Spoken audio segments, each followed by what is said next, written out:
Kajian Kitab.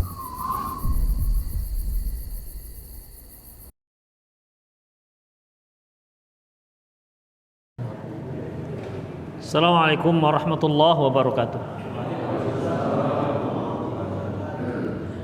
Innal hamdalillah nahmaduhu wa nasta'inuhu wa nastaghfiruh wa na'udzu billahi min shururi anfusina wa sayyiati a'malina may yahdihillahu fahuwal muhtad wa may yudlil falan tajida lahu waliyyan mursyida. Asyhadu an la ilaha illallah wahdahu la syarika lah wa asyhadu anna Muhammadan abduhu wa rasuluh alladzi la nabiyya ba'dah. Wa qala Allah subhanahu wa ta'ala ya ayyuhalladzina amanu taqullaha haqqa tuqatih wa la tamutunna illa wa antum muslimun. Ya ayyuhalladzina amanu taqullaha wa qulu qawlan sadida yuslih lakum a'malakum wa yaghfir lakum dhunubakum wa may yuti'illaha wa rasulahu faqad faza fawzan 'azima. Ya ayyuhan nasu taqu rabbakumul ladzi khalaqakum min nafsin wahidah wa khalaqa minha zawjaha wa batha minhuma rijalan katsiran wa nisaa'a wattaqullaha alladzi tasaaluna bihi wal arham innallaha kana 'alaikum raqiba. Amma ba'du, inastaqal hadithi kitabullah wa khairal hadi hadi Muhammad sallallahu alaihi wasallam wa syarrul umur muhdatsatuha wa kullu muhdatsatin bid'ah wa kullu bid'atin dhalalah wa kullu dhalalatin finnar. Kaum muslimin dan kaum muslimat jamaah Masjid Taubah Jalan Torana Medan, para pemirsa Rosyad TV dan pendengar Radio Medan Mengaji dimanapun Anda berada, alhamdulillah kembali pada malam hari ini kita bertemu dalam program acara Al-Mawsu'ah, kitab pembacaan kitab Al-Mawsu'ah Manahij Syar'iyyah.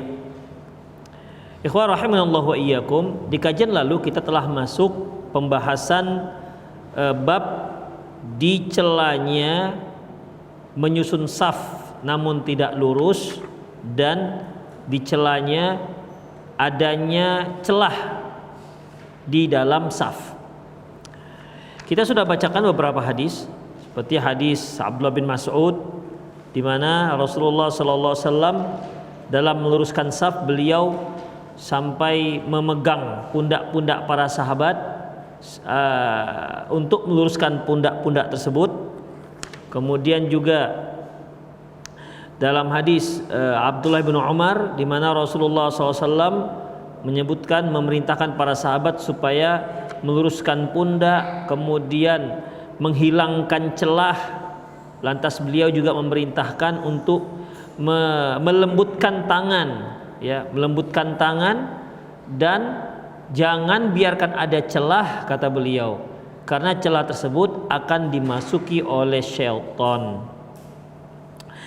Kemudian ikhwah azza iyyakum, kita juga sudah masuk pada fikih bab di mana dalam fikih bab menyebutkan bahwasanya setan yang masuk di celah yang ada di saf, ya, itu adalah setan dalam bentuk kambing. Setan dalam bentuk kambing. Namun bukan berarti harus besarnya seperti kambing. Bentuknya seperti anak kambing, tidak harus besarnya seperti anak kambing. Karena kalau kita katakan dia sebesar anak kambing, berarti anak kambing baru bisa masuk kalau dia paling tidak seberapa ya? 20 cm. Ya. Kalau celah itu 20 cm, barulah masuk anak kambing. Tapi kalau masih 5 cm, berarti belum bisa masuk anak kambing. Begitu kalau kita artikan besarnya seperti anak kambing. Kalau masih ada satu telapak tangan, nggak bisa masuk anak kambing, berarti nggak bisa masuk setan, kan begitu jadinya ikhwah. Namun nggak begitu maknanya, ya. Rasulullah Shallallahu Alaihi Wasallam mengatakan bahwasanya, ya, saddul khalal, hilangkan celah, jangan biarkan ada celah, jadi rapatkan, karena nanti akan masuk anak kambing, akan masuk setan di celah tersebut dalam bentuk anak kambing. Itu ikhwah. Kemudian ikhwah azallahu iyyakum, yang ketiga taswiyatus sufuf tatimmu bi ayyal siqar rajulu minkabahu biminkabi sahibih wa ka'bahu bi ka'bi sahibih meluruskan saf itu akan menjadi sempurna jika jamaahnya melekatkan bahunya dengan bahu teman sebelahnya dan mata kakinya dengan mata kaki temannya. Yalsiqu itu ikhwah melengketkan. Makanya kalau dalam bahasa Arab lasiq itu artinya apa? Plaster kalau kita bilang apa? Soletip. Nah, itu kan lengket dia. Kalau dia ada perantara antara selotip dengan apa yang mau dilengketkan, nggak selotip namanya, nggak selasiban namanya. Demikian. Jadi yalsik itu ya lengket. Itu dia. Yalsik itu ya lengket.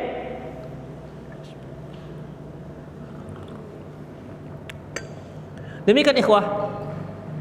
Jadi kalau kalau dilengket merapatkan saf itu bahu lengket dengan bahu temannya, kaki lengket dengan mata kakinya, mata kakinya lengket dengan mata kaki temannya, barulah itu namanya sempurna. Dan kalau sudah seperti itu pasti lurus. Kalau kaki sama lengket mata kaki, tapi kalau mata kakinya tidak lengket dengan mata kaki, berarti yang mata kaki yang sampingnya agak ke depan, berarti nggak lurus. Itu dia. Makanya kemarin kita katakan bahwasanya untuk meluruskan itu ya mata kaki atau telapak kaki. Kalau telapak kaki belakang itu kita luruskan, itu pasti sama mata kakinya. Karena nggak ada kan yang bagian tumit itu agak 20 cm ke belakang gitu. Itu tumit bengkak namanya. Ya. Pasti dia akan lurus. Demikian ikhwah.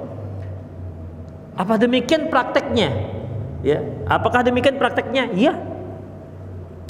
Wa yadullu ala dzalika fi'las sahabati ridwanullahi anhum. Dan ini bisa dibuktikan dengan prakteknya para sahabat dalam merapatkan saf, dalam meluruskan saf. Wara'an Nabi SAW, di belakang Nabi SAW. Wa fihi haditsu Anas bin Malik radhiyallahu anhu, di antaranya hadis yang diriwayatkan dari Anas bin Malik radhiyallahu anhu, dia berkata, wa kana ahaduna yalzaqu minkabahu biminkabi sahibihi wa qadamahu biqadamihi. Dan kami, salah seorang kami, ya, ini kalau kita artikan salah seorang kami, ahaduna itu wa kana ahaduna, salah seorang kami melekatkan bahunya dengan bahu temannya dan kakinya dengan kaki temannya. Dari sini juga kata-kata wakana ahaduna, ada ustaz yang mengatakan berarti ahaduna seorang saja katanya. Itu dia. Wakana ahaduna yalziqu minkabahu biminkabih wa qadamahu biqadamih. Salah seorang kami, nah itu dia. Dia mengatakan begitu. Salah seorang kami melekatkan bahu dengan bahu, tumit dengan tumit. Karena di sini salah seorang kami berarti nggak semua, satu orang aja. Demikian ikhwah rahimanallahu wa iyyakum. Tidak begitu, ya, tidak begitu uslub dalam bahasa Arab, ya. Jadi ikhwah azallahu wa iyyakum, ketika kana ahaduna bukan berarti dia satu orang aja, ya kami artinya itu. Ya. Artinya kami melekatkan bahunya dengan bahu temannya. Demikian ikhwah. Jadi kalau dikatakan ahaduna, salah seorang kami, enggak akan mungkin bisa salah seorang saja. Satu orang aja melengketkan, enggak mungkin. Orang yang melengketkan bahunya dengan bahu temannya itu paling tidak ada berapa orang? 2. Kan enggak jadi satu jadinya. Ya. Jadi 2. Kenapa? Dia harus melengketkan bahunya ke bahu temannya, berarti 2 orang minimal. Demikian. Makanya yang mengartikan ahaduna itu berarti hanya satu saja yang melengketkan, sisanya tak melengketkan, berarti tak apa-apa, tidak bercelah. Astagfirullah. Mengapa dari pendalilan ini Wa kana ahaduna, akhirnya dia tidak disunahkan melengketkan. Sementara yang lain itu banyak sekali. Jangan biarkan celah masuk setan, itu dikemanakan? Apakah karena kita ingin memenuhi selera masyarakat? Kebiasaan masyarakat yang nggak merapatkan saf kaki dengan kaki, bahu dengan bahu, akhirnya kita artikan hadis seperti itu tanpa mempedulikan hadis-hadis yang lain. Ini kan tidak amanah ilmiah namanya, ikhwah. Ya, tidak amanah ilmiah. Demikian. Jadi makna daripada wa kana ahaduna, salah seorang kami, artinya kami, itu artinya kami melekatkan bahunya dengan bahu temannya, tumitnya dengan tumit temannya.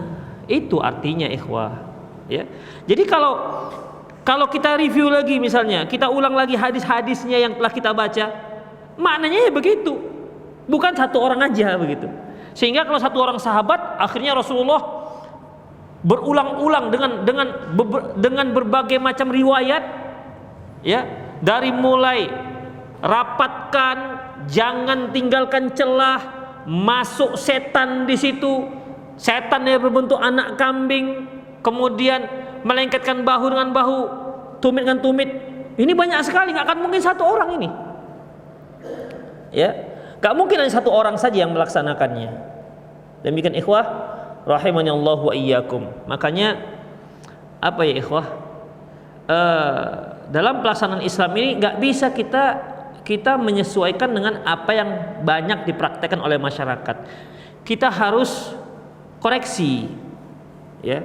Terlepas apakah diterima atau nggak diterima, itu nomor 2, ikhwah. Tapi kita nggak boleh diam, apalagi menyesuaikan dengan kebiasaan yang ada di tengah masyarakat. Demikian, masyarakat Indonesia itu bukan masyarakat malaikat yang tidak ada salahnya. Pasti ada salahnya. Tapi ini sudah lama, Allahu Akbar, ya, banyak sekali ibadah kita yang sudah lama ternyata banyak salahnya, ya. Demikian, ikhwah rahimanallahu wa iyyakum. Mungkin antum pernah dengarlah pendalilan dari salah seorang ustadz, ya, ustadz kondang di Indonesia, di mana dia mengartikan ahaduna itu ya satu orang aja, berarti lebihnya juga nggak ada masalah, selebihnya nggak lengket nggak apa-apa. Karena yang melaksanakan pada zaman kami itu satu orang aja. Itulah ikhwah fiddin rahimanallahu wa iyyakum, ya. Jadi enggak begitu maknanya. Tidak begitu uslub bahasa Arab. Wa tarjama lahul Bukhari biqaulihi babu ilzaqul minkabi biminkabi wal qadami bil qadami fis saf. Imam Bukhari membuat bab melengketkan bahu dengan bahu dan tumit dengan tumit. Masa sih gara-gara satu orang bisa Imam Bukhari membuat sebuah bab, membuat sebuah istinbat hukum? Demikian, ikhwah. Ini satu hal yang mustahil kalau hanya dilakukan oleh satu orang. Itu, ikhwah rahimanallahu wa iyyakum.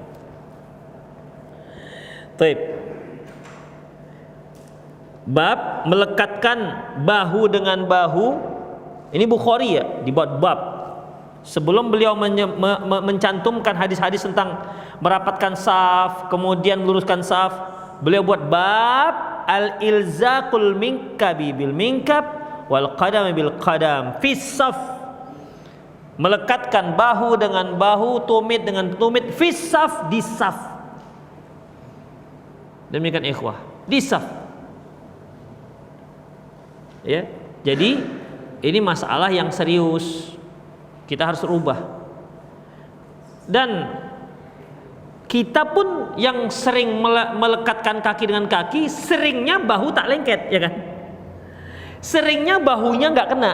Kenapa? Karena terlalu mengangkang kakinya, terlalu mengangkang. Apabila kaki terlalu mengangkang, itu nggak bisa bahu kena. Itu dia. Terkadang terpancing mengangkang dikarenakan orang yang di sebelah tidak mau rapat, akhirnya macam mengangkang begitu. Ya, jadi ikhwah, dia bisa rapat apabila jarak kaki itu, ya, jarak kaki sama dengan lebar bahu. Demikian. Jadi kalau antum bahunya bidang ya kira-kira lah gitu kan. Tapi kalau bahu antum kucup jangan perasaan bidang. Hanya 30-nya bahunya. Yo. Begitu. Demikian ikhwah rahimanallahu wa ikum. Jadi sudah paham ya. Itulah tata cara meluruskan saf. Itu dia, bahu dengan kakinya sama. Berarti ketika dia ketika dia ruku, lengket bahunya, terus lengket bahunya. Ya. Ketika sujud juga begitu, hanya nggak bisa dikembang kan? Terus lengket itu ikhwah. Begitulah yang namanya merapatkan saf. Di sini cara merapatkannya, kalau yang tadi kalimatnya al-ka'ab bil ka'ab, ya kan?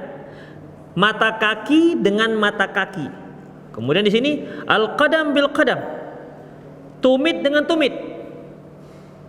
Berarti yang melekat di kaki itu bukan jari kelingking kaki. Nah, ini nih. Jadi lengketnya gitu sih. Macam kalau ada kalau ada kosletnya kan tis gitu. Lumayan lah daripada enggak. Jadi sebenarnya ya begini dia lurus jadinya. Ya, lurus jadinya. Jadi enggak begini kakinya. Itu kalau kita di saf. Baik. Selanjutnya, wa haditsun Nu'man bin Bashir, adapun hadis Nu'man bin Bashir, dia mengatakan fara'aitur rajulu yulziqu minkabahu biminkabi sahibihi wa rukbatahu bi rukbati sahibihi wa ka'bahu bi ka'bihi. Oh, ini lebih apa lagi nih? Lebih rapat lagi. Kata Nu'man bin Bashir, aku lihat seorang laki-laki juga jadinya, kan satu orang aja gitu. Aku melihat seorang itu melekatkan bahu dengan bahu temannya, lutut dengan lutut temannya, dan mata kaki dengan mata kaki kawannya. Berarti atas lengket, tengah lengket, bawah lengket. Itu gimana itu ikhwatiddin? Intinya rapat lah gitu, rapat. Ya rapat, memang betul-betul rapat. Ya, memang betul-betul rapat. Itulah cara merapatkan saf yang sempurna. Wa qad khafiyat hadhihi sunnah ala katsirin min a'immatil masajid fa innahum hina ya'muruna bitaswiyati yadhunnuna annahum bil manakibi dunal aqdam. Dan sunnah ini banyak yang tidak diketahui oleh banyak para imam masjid. Mereka ketika menyuruh untuk meluruskan saf, mereka mengira meluruskan, yang diluruskan hanya bahu bukan kaki. Itu ikhwah. Kalau kita lihat juga memang para imam masjid ada yang jenisnya itu dia menghadap ke kiblat sambil mengatakan stau, saf, lurus rapat, tapi dia menghadap kiblat. Ya, menghadap kiblat. Kira-kira praktek Rasulullah itu menghadap kiblat apa enggak? Oh, enggak. Turun ke saf. Demikian. Kalau kita kan masih nengok-nengok aja lah kan, tetap berada di tempat imam. Pak, maju Pak, mundur Pak, gitu kan. Lurus Pak, rapatkan Pak, begitu. Masih dilihat. Walaupun hanya saf pertama, saf kedua cuma lirik aja lah, nampak ya udah, gitu kan. Tapi kalau saf kedua, ketiga, keempat nggak nampak lagi kok. Yang lebih parah itu yaitu imamnya menghadap kiblat, saf lurus rapat. Entah mana yang mau dirapatkan, entah mana mau yang diluruskan. Dia nengoknya ke kiblat. Apakah dia sama seperti Rasulullah? Sesungguhnya aku dapat melihat kalian dari belakang aku. Inni ra'aitukum min wara' dhahri. Aku bisa melihat kalian dari belakang. Apa dia seperti itu juga dia melihat? Demikian ikhwah. Jadi selayaknya imam itu melihat makmum, melihat safnya sudah benar atau tidak. Demikian. Sekaligus melihat itu makmum ada enggak yang tua, ada enggak yang lemes, ada enggak begitu ikhwah. Supaya dia bisa menakar-nakar kira-kira bacaannya ini dipanjangkan atau dipendekkan. Demikian ikhwah. Ya, jangan dia suruh-suruh sendiri. Si kakek udah goyang kiri goyang kanan, begitu assalamualaikum pingsan di ujung. Itu dia. Jadi sunnahnya itu imam melihat ke makmum sebelum dia bertakbir. Nah, pada zaman Rasulullah itu imam turun. Karena kan disebutkan wa kana yamsahu manakibana. Beliau mengusap bahu-bahu kami. Gak kan mungkin beliau hanya berada di tempat imam kalau dia mengusap bahu-bahu kami. Gimana caranya?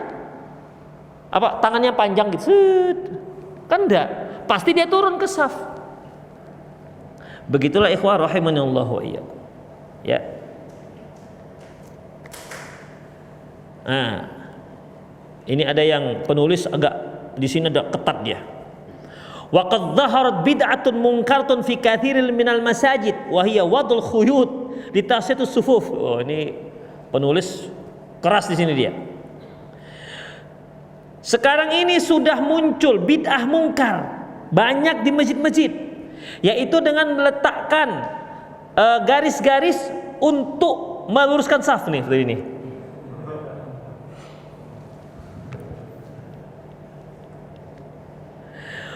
Wa fiha syarrun min jihati syatta. Ini di sini mengandung banyak keburukan dari berbagai macam sisi. Awwaluha annaha amatat hadhi sunnah. Yang pertama, dia telah mematikan sunnah. Wa akhiruha anna tusabbibu fi katsirin minal ahyani ta'thul musallin mimma yalhaqu adzabihim. Yaitu menyebabkan banyaknya gangguan terhadap orang yang melaksanakan salat. A'adzanallahu wa iyyakum minal bid'ah. Semoga Allah melindungi saya dan kalian dari kebid'ahan. Jadi menurut penulis, membuat khot, membuat garis untuk meluruskan saf itu bid'atun dolalatun. Ya. Tapi ikhwah, enggak semua sepakat dengan pendapat ini. Seperti Lajnah Daimah Saudi Arabia,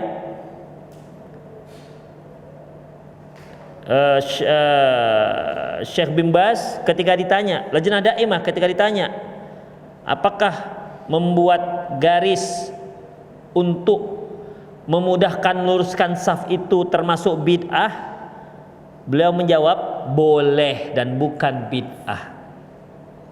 Boleh bukan bid'ah. Aman lah toh, nggak perlu dibongkar.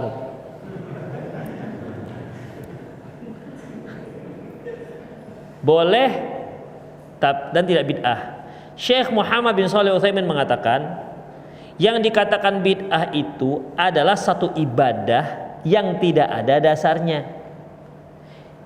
Sementara ini adalah satu sarana yang bisa mencapai satu tujuan syariat, yaitu meluruskan saf.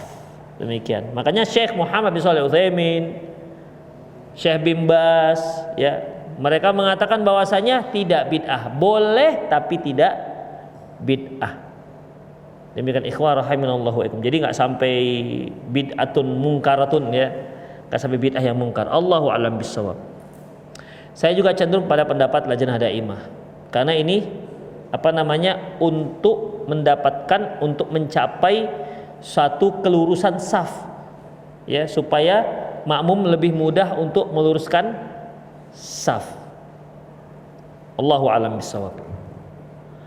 Nomor 4, yambaghi 'alal imami ayyubashara taswiyat as-sufufi qawlan wa fi'lan hatta ya'qilul musalluna dzalik. Hendaklah imam itu dia yang langsung dia yang langsung meluruskan saf, baik secara ucapan maupun secara fi'lan. Fi'lan itu apa? Aksi. Ada aksinya. Bukan sekedar saf lurus, bukan. Dia turun untuk meluruskan saf. Jadi diperintahkan, kemudian ada aksinya. Ya seperti Rasulullah. Ya, Rasulullah katakan, "Stau, saf luruskan." Beliau turun sambil mengusap bahu para sahabat. Begitu seharusnya. Ya. Begitulah seharusnya. Ini termasuk sunnah mahjurah, ikhwah. Sunnah yang sudah nggak nggak dipakai lagi. Sunnah yang sudah langka dilaksanakan oleh kaum muslimin, di mana meluruskan saf dengan ucapan sekaligus aksi. Ada praktek, ada apa namanya? Ada perbuatannya, ya. Ada perbuatan untuk meluruskan saf. Demikian. Umar bin Khattab malah pakai tongkat. Wah, begitu. Selanjutnya ikhwah, hatta yaqil musalluna dzalik, hingga orang yang akan sholat mereka faham bahwasanya begitulah meluruskan saf. Wa fihi haditsun Nu'man bin al-Bashir radhiyallahu anhuma. Dalam masalah ini ada disebutkan dalam hadis Nu'man bin Bashir radhiyallahu anhuma, kana Rasulullah sallallahu alaihi wasallam yusawwi sufufana hatta ka'annama yusawwi biha kidah. Bahwasanya Nabi sallallahu alaihi wasallam meluruskan saf kami seperti meluruskan susunan gelas. Kita nyusun gelas bagaimana supaya rapi? Tuh, dirapi-rapikan gitu kan? Ah, gitu dia. Jadi bukan gelas lurus, enggak. Ada perbuatannya. Nah, kita majukan, kita mundurkan, begitu. Mungkin antum pernah mendengar hadis di mana ada sahabat dia kemajuan safnya, lantas dicolok Rasulullah pakai tongkat, hei mundur, kan gitu kan? Kemudian dia minta balas, ya kan? Ingat itu kan?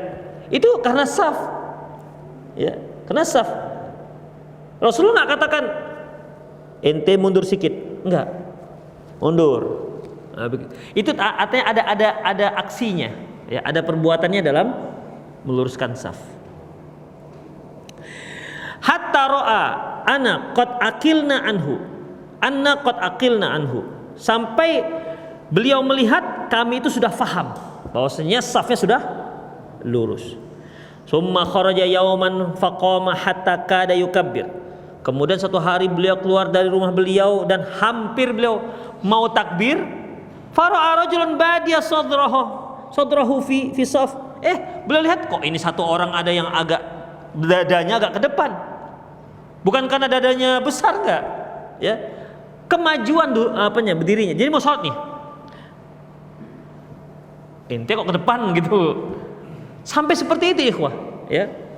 Kalau kita kan alah udahlah gitu kan. Kita kan begitu, tapi enggak jadi Rasulullah takbir. Lantas ikhwah, qala ibadallah la tusawwunna sufakum aw la yukhalifanna Allah baina wujuhikum. Wahai hamba-hamba Allah, luruskan saf kalian atau Allah akan perselisihkan wajah-wajah kalian. Artinya Allah akan membuat kalian menjadi tercerai-berai. Itu ikhwah. Wa yakunu dzalika bimassis sudurul musallin. Itu semua beliau lakukan dengan mengusap dadanya para orang yang sholat jamaah. Wa amarom bitarasi, beliau perintahkan mereka untuk rapat. Wa tafaqqadal farj wal khalal wal mubadarati ila saddiha, dan mencari-cari mana yang ada celah disegerakan untuk dirapatkan. Tengok Pak, itu rapatkan Pak. Nah, begitulah, kalau begitu seharusnya. Masuk ke saf kedua, ini kurang rapat, kurang lurus, udah lurus, masya Allah, begitu seharusnya ikhwan. Itu belum rapat Pak, rapatkan mata kaki dengan mata kaki Pak. Wah, itu kalau anak muda langsung siap gitu kan, orang tua pulang dia.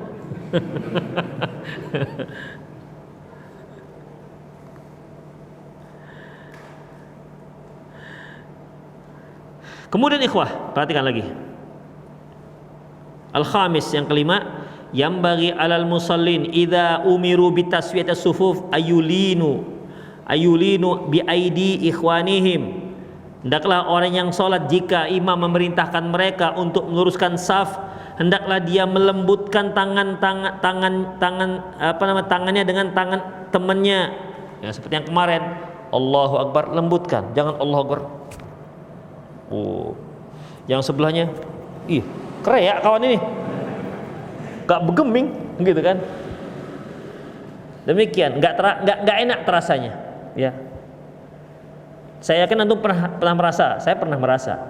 Allahu Akbar. Saya waktu itu nggak tahu apakah memang dia tangannya kuat, memang jenisnya begitu. Kan ada orang memang tangannya kuat, ya, bukan tangannya lembut macam kita gini. tapi tetap nggak enak terasa di dada. Nantang kawan gitu kan. Keras sekali. Demikian. Jadi ikhwah rahimanallahu wa iyyakum, ya, beliau katakan hendaklah dia lembutkan tangannya. Wa idza jaa rajul ila safi yadkhulu fihi fayambaghi ayyulina kulla rajul min kabaihi hatta yadkhul fis saf. Apabila ada satu orang kemudian dia masuk ke saf, hendaklah masing-masing, ya, kedua yang kiri dan kanannya juga melembutkan tangannya. Ya, kalau memang rapat ya harus rapat beginilah jadinya. Dilembut-lembutkan supaya bisa masuk.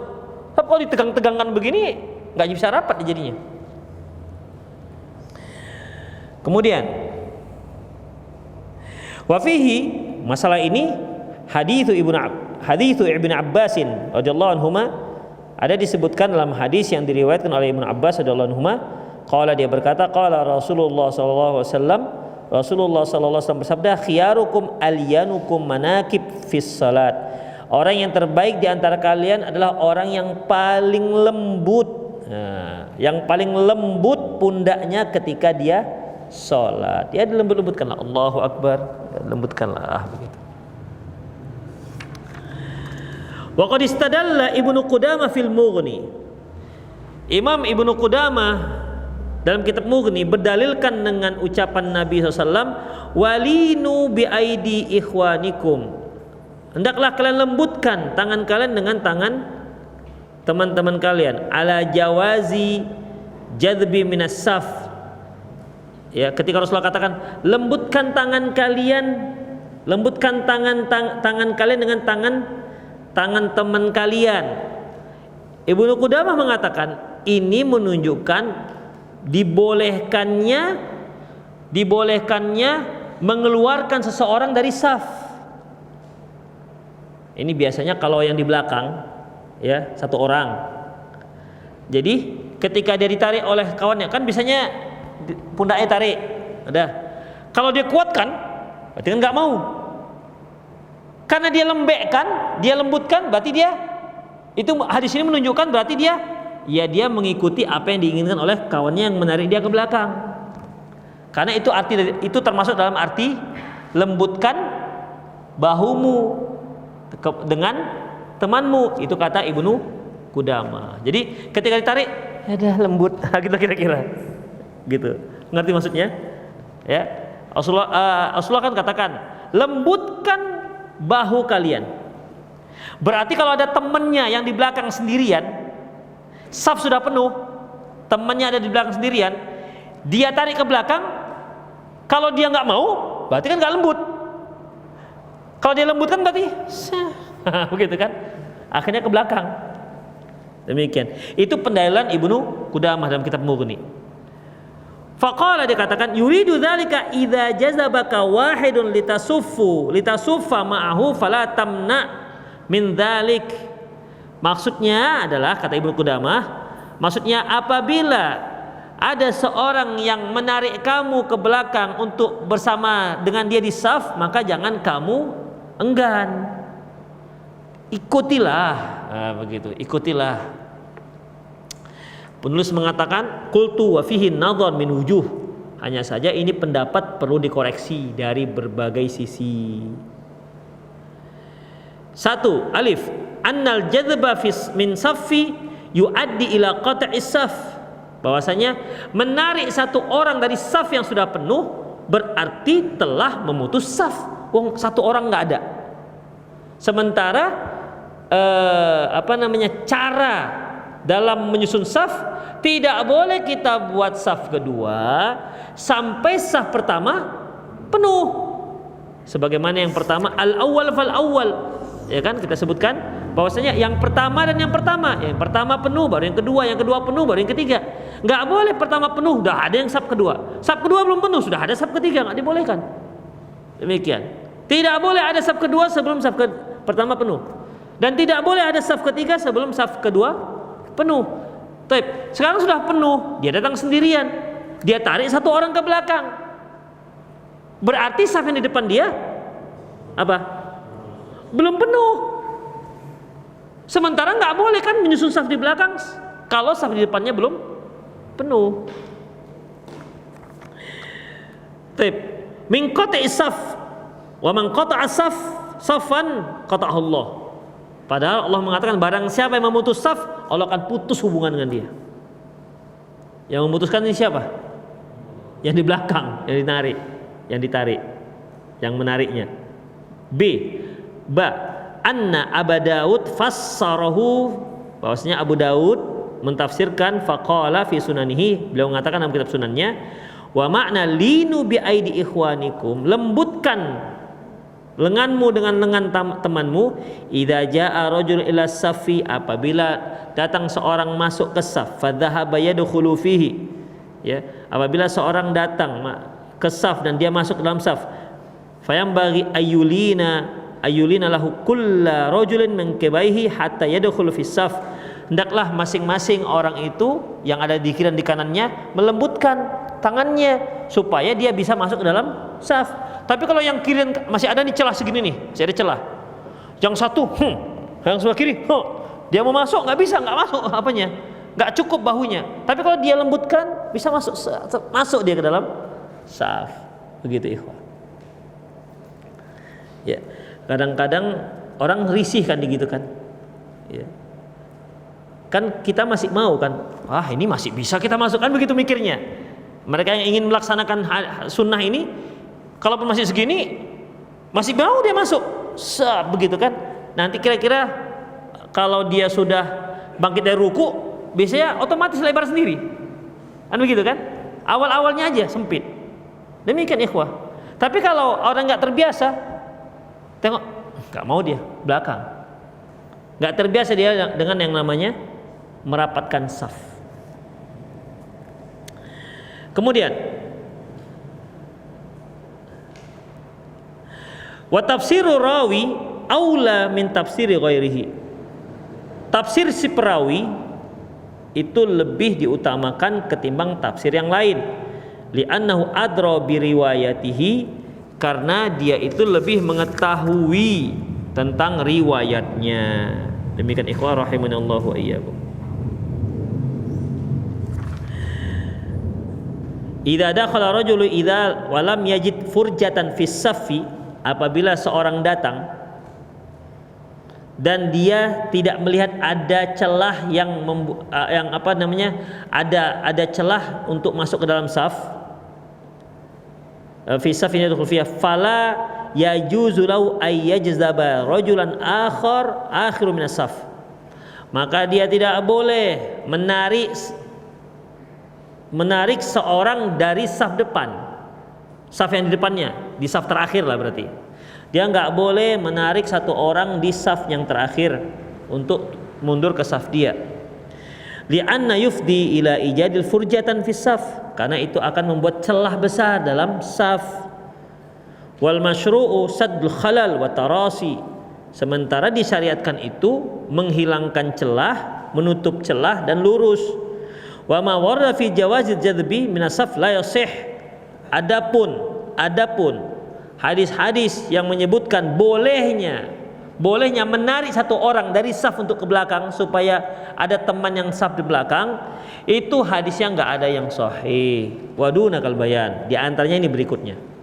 Dari Muqatil bin Hayyan anna Nabiy sallallahu alaihi wasallam qala, bahwasanya Nabi sallallahu alaihi wasallam bersabda, injaa falam yajid ahadan, apabila dia datang ke masjid ternyata tidak ada satupun orang yang bisa berdiri satu saf dengan dia karena sudah penuh, maka fal yakhtalij ilaihi rajulan minas saf, hendaklah dia tarik satu orang ke saf dia, fal yakum ma'ahu, supaya berdiri bersama dia. Fama a'zama ajran al mukhtalij, sungguh orang yang tarik itu besar sekali pahalanya. Nah, itu dia. Ya. Hadis ini dhaif. Hadis dhaif didoifkan oleh Imam Baihaqi dan juga disebutkan Imam Abi Daud dalam kitab Marasil. Imam Dzahabi mengatakan hadis ini mu'dhal. Muqatil bin Hayyan juga dhaif, jadi nggak bisa dijadikan sebagai dalil. B. An Wasibah radhiyallahu anhu, qala, dia berkata, ra'a Rasulullah sallallahu alaihi wasallam rajulan shalla khalfas sufuf wahdah. Nabi sallallahu alaihi wasallam melihat seorang laki-laki salat di belakang sendirian, di belakang saf. Faqala ayyuhal musalli wahdah ala wasalta ila saf, wahai yang salat sendirian, bukankah engkau sudah sampai ke saf? Au jararta ilaika rajulan, atau kenapa enggak kamu tarik satu orang ke saf kamu? Faqama ma'aka, biar agar dia bisa berdiri bersamamu. Ya. A'id salatak. Kalau begitu ulangi salatmu. Jadi kata Rasulullah, kamu kenapa salat sendirian di saf? Kenapa enggak kamu tarik satu orang ke belakang? Karena kamu enggak tarik satu orang ke belakang, kamu salat sendiri di saf, berarti kamu harus mengulangi salat. Nah, karena kan enggak sah salat di belakang saf sendirian. Nah, hadis ini dhaif jiddan, enggak bisa dijadikan sebagai dalil.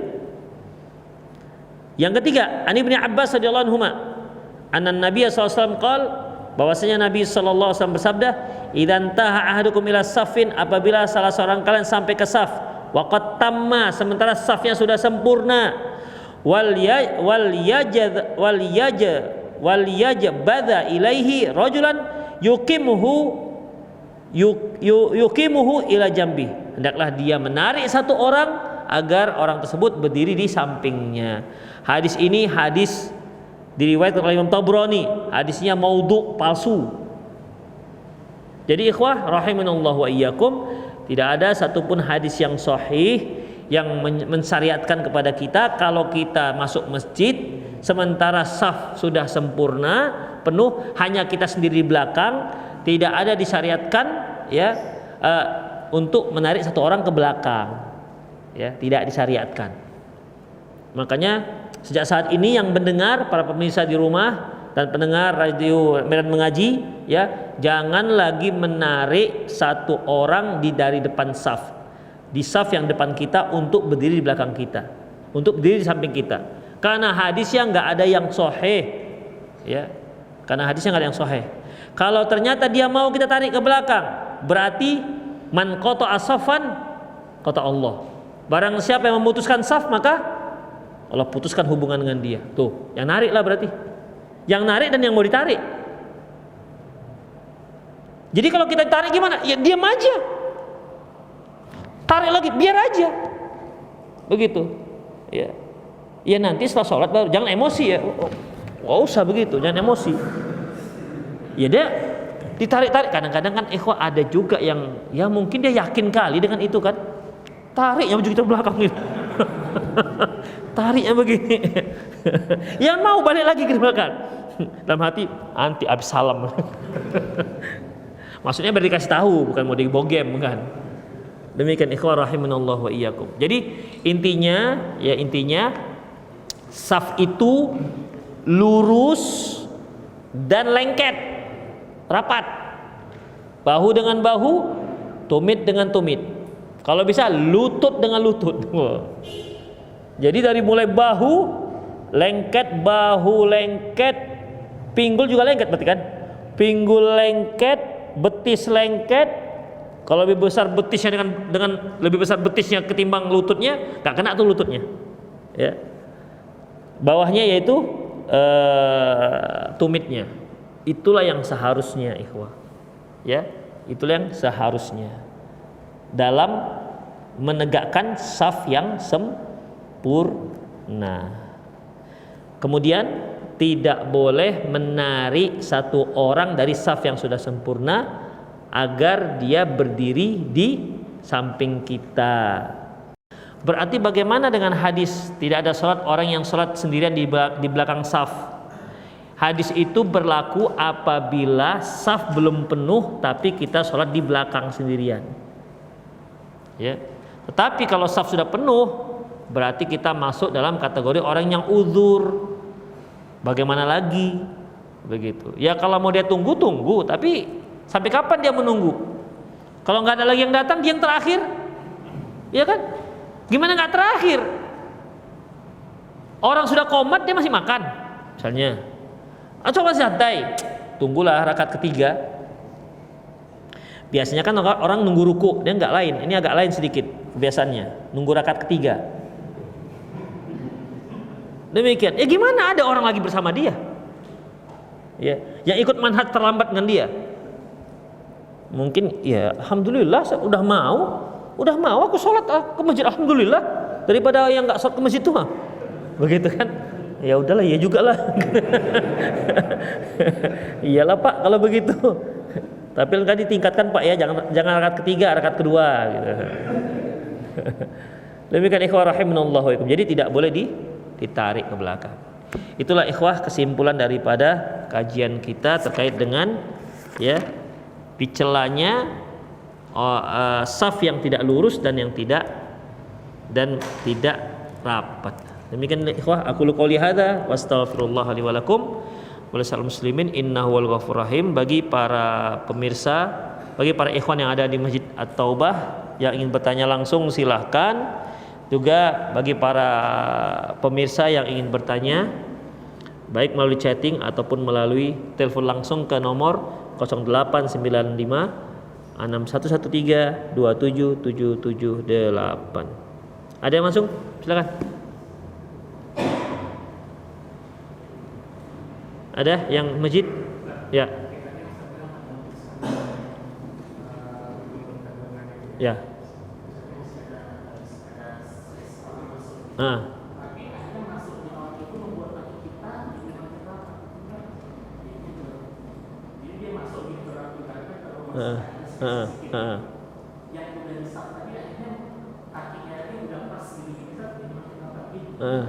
Kok bisa kakinya nggak masuk, bahunya masuk? Jadi macam kipas lah jadinya, macam apa jadinya? Apa namanya, seperti ini apa goreng pisang? Gitu jadinya.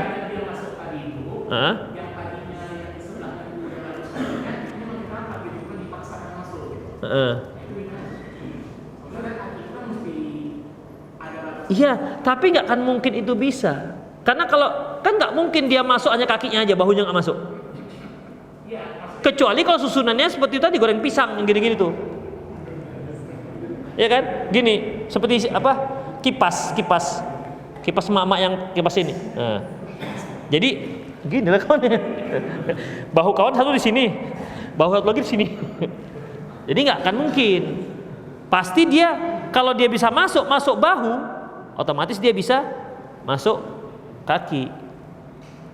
Itu dia. Ya paling gini-gini lah. Begitu-gitulah. Nggak apa-apa. Itu rakaat pertamanya ikhwah. Rakaat kedua nanti udah apa? Otomatis dia bisa ngerenggang sendiri, menyesuaikan. Perhatikanlah. Awal-awal kita masuk itu sempit. Kadang-kadang ada kaki kita itu nggak seimbang. Satu agak kemari gitu kan. Jadi kita agak lain ini berdirinya kita ya kan. Agak lain diri kita. Karena yang satu kuncup, yang satu agak kemari. Jadi beginilah kita. Begini kaki kita. Insya Allah itu rakaat pertama aja, sabar antum. Ya sabar. Gak usah dipijakkan kaki kawan sebelah. Demikian. Insya Allah yang kedua nanti bisa menyesuaikan sendiri. Demikian. Ya, gitu dia. Ada lagi?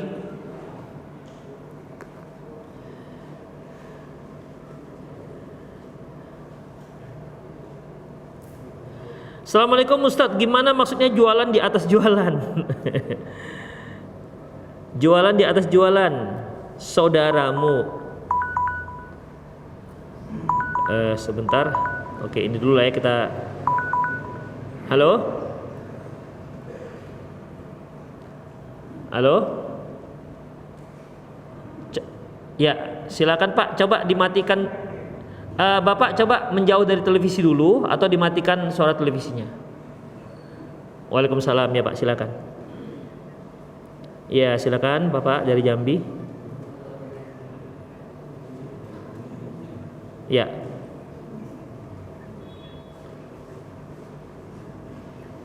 Ya.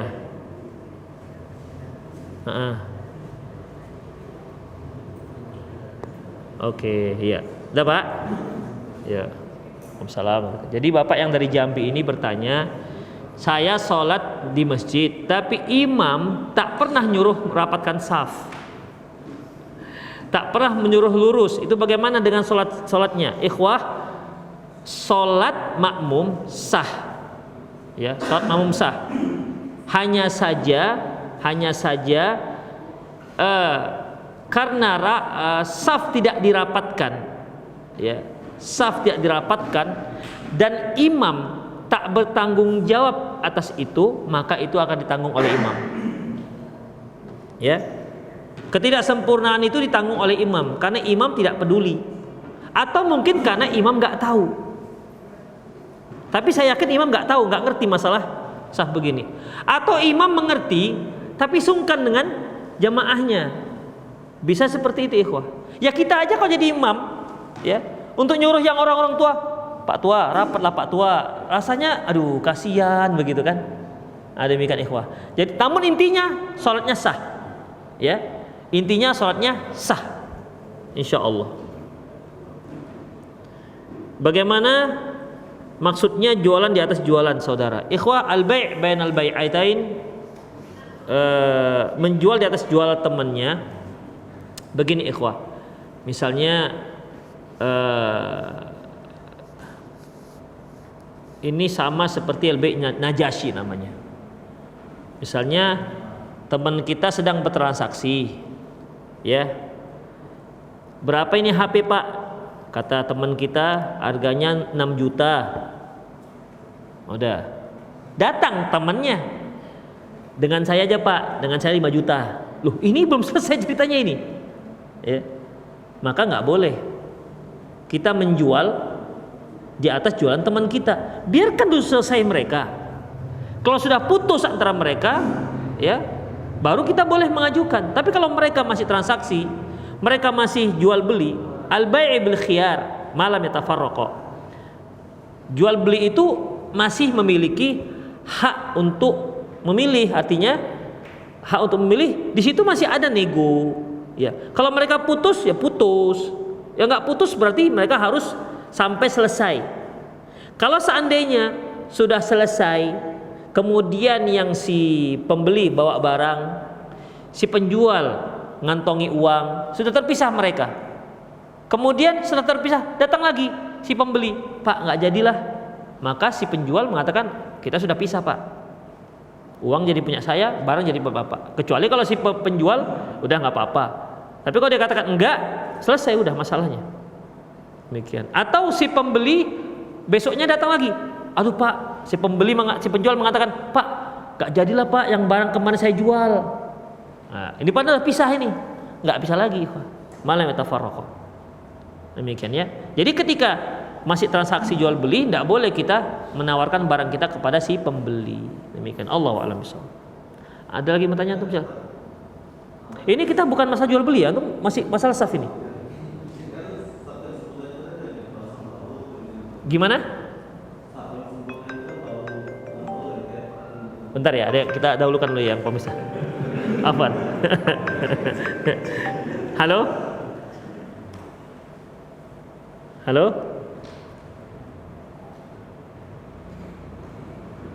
Halo? Waalaikumsalam, ya Pak. Waalaikumsalam. Coba Bapak coba jauhkan dari televisi atau televisinya dimatikan aja suaranya. Fokus saja dengan HP. Ya silakan. Ya silakan Pak.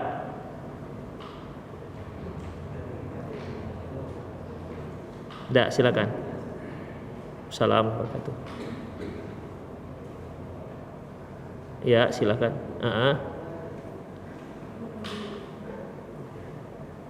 Gimana? Kalau apa?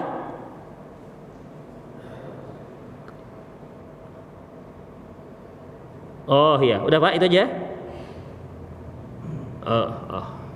Oh ya, masya Allah. Dari Bapak siapa? Pak Sarto. Jazakallahu khairan Pak, barakallahu fiik. Dari Pak Sartoyo Palembang. Pak Sartoyo Palembang mengatakan, apa hukumnya nonton pengajian dari televisi? Ya. Ikhwah rahimanallahu wa iyyakum. Pada dasarnya Rasulullah sallallahu alaihi wasallam mengatakan, man salaka tariqan yaltamisu fil ilma sahalallahu tariqan ilal jannah. Barang siapa yang menempuh jalan menuju surga, menuntut ilmu, maka Allah akan mudahkan jalannya untuk menuju surga. Menuntut ilmu menuntut ilmu, ya, itu hukumnya wajib. Adapun sarananya terserah, ya, sarananya terserah. Apakah melalui radio, apakah melalui televisi, ataukah melalui HP misalnya, dia nanya ustadz kemudian ustadz menjelaskan, atau melalui video call misalnya, ya. Maka dalam masalah ini hukumnya mubah. Atau melalui media Zoom misalnya, ya, media Zoom yang ada videonya. Ini semua merupakan sarana penunjang untuk menuntut ilmu. Ya. Hukumnya apa? Boleh. Hukumnya boleh. Bahkan kalau kita tidak bisa menuntut ilmu kecuali dengan sarana ini. Misalnya di luar wabah sudah luar biasa, pokoknya keluar rumah meninggal gitu misalnya. Ya, saking ngerinya itu misalnya, ya. Kita hanya bisa nonton televisi. Maka sarana televisi ini menjadi wajib. Kemudian para ustadz juga memberikan ilmunya melalui televisi menjadi wajib. Kenapa? Karena menuntut ilmu itu hukumnya wajib. Menyampaikan ilmu hukumnya wajib. Kalau tidak ada yang lain, seperti yang saya katakan tadi. Tapi ya jauh lah kan begitu. Pokoknya yang keluar rumah meninggal gitu misalnya begitu. Ya. Entah apa di luar rumah nggak tahu lah kita. Misalnya, maka ma la yutimmu bihi wajib bahwa wajib, apa saja yang tidak sempurna suatu wajib, maka dia apa saja yang membuat sesuatu yang wajib itu menjadi tak sempurna, maka sesuatu itu menjadi wajib. Ma la yutimmu bihil wajib illa bihi fa wajib. Apa saja yang tidak sempurna melakukan satu kewajiban kecuali dengan sesuatu itu, maka sesuatu itu hukumnya wajib. Demikian ikhwah. Jadi boleh. Ya, silakan. Boleh. Tak dikatakan bid'ah pula. Ya. Tidak dikatakan bid'ah karena ini adalah sarana. Sebagaimana sabda Rasulullah, antum a'lamu bi umur dunyakum, kalian lebih tahu tentang dunia kalian. Ya seperti internet dan lain-lainnya. Ya silakan. Ya.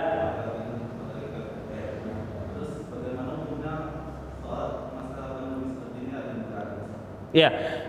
Tadi sholat itu kan rapat, bahu dengan bahu, kaki dengan kaki. Bagaimana kan masalah pandemi? Itu malah semeter. Itu bukan kambing aja masuk, lembu pun masuk kan gitu. Banyak. Itu bagaimana ikhwah? Rahimanallah wa iyyakum. Dalam masalah ini ada satu kaidah yang disebut akhafud dararain. Ada dua mudorot. Mudorot pertama yaitu jarangnya saf. Mudorot kedua yaitu dikhawatirkan tertular corona. Kalau kita rapat dikhawatirkan tertular corona, kalau kita jarak dikhawatirkan masuk setan. Ini kan dua-dua mudorot. Istilahnya bagaikan makan buah simalakama. Dimakan mati ayah, tak dimakan mati ibu. Tapi karena ini ayah dan ibu selevel, maka kita nggak bisa milih. Tapi antara rapat khawatir corona, jarang khawatir masuk setan, maka ini ada yang lebih kecil mudorotnya dibandingkan yang lain. Maka yang mana diambil? Diambillah yang lebih kecil mudorotnya. Demikian. Ya udahlah, setan masuklah gimana lagi daripada kena corona gitu lah kira-kira. Dan Allah Subhanahu wa taala ya memberikan uzur untuk yang seperti ini. Ya. Allah Subhanahu wa taala memberikan uzur yang seperti ini.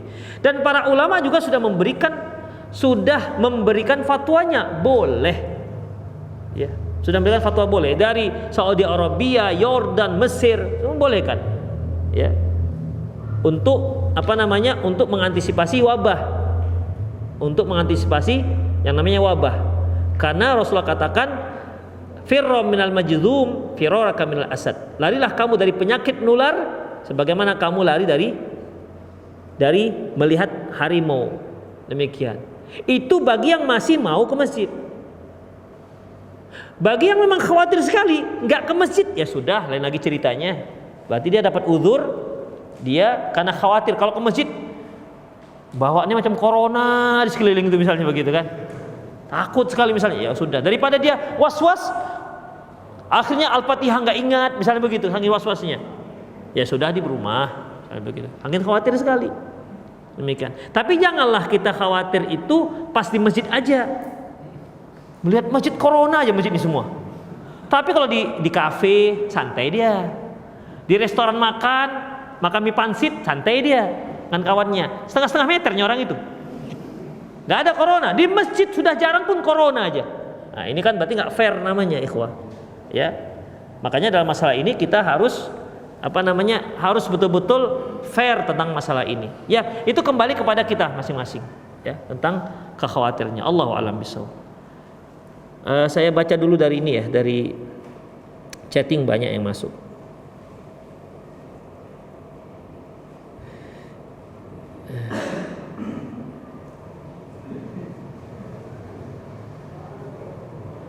Apakah kita termasuk golongan orang yang Insyaallah. Apakah kita termasuk golongan orang yang sombong jika kita tidak ikut doa kunut subuh, dan apakah kita wajib mengangkat tangan ketika ikut subuh bersama imam? Syukron Ustaz. Ikhwah, azinallahu iyyakum. Profesor Dr. Syekh Sulaiman Ar-Ruhaili, bukan Ibrahim Ar-Ruhaili, Sulaiman Ar-Ruhaili, ketika dia ditanya oleh para ustadz tentang masalah ini, beliau katakan tergantung pendapat dia apa. Apabila pendapat dia menyatakan bahwasanya kunut subuh itu sunnah, maka dia wajib untuk ikut. Mengapa demikian? Karena Rasulullah mengatakan innama ju'ilal imam liutamma bihi, imam itu dijadikan untuk diikut. Yang kedua, mereka yang meyakini ini adalah masalah khilafiyah yang kuat, yang mu'tabar, maka dia juga wajib ikut imam. Dalilnya apa? Sama, innama ju'ilal imam liutamma bihi, imam itu dijadikan untuk diikuti. Yang ketiga, mereka yang meyakini ini bid'ah, maka dia tidak wajib untuk mengikuti imam, tidak harus mengangkat tangan, dan juga tidak harus kunut subuh. Allahu a'lam bishawab. Ikhwah, itu sajalah kajian kita pada malam hari ini. Semoga apa yang kita bahas bermanfaat. Aku qouli hadza wa astaghfirullah li wa lakum wa lisal muslimin innahu wal ghafurur rahim. Subhanakallahumma wa bihamdik asyhadu an la ilaha illa anta astaghfiruka wa atubu ilaik. Wa akhiru da'wana alhamdulillahirabbil alamin. Assalamualaikum warahmatullahi wabarakatuh.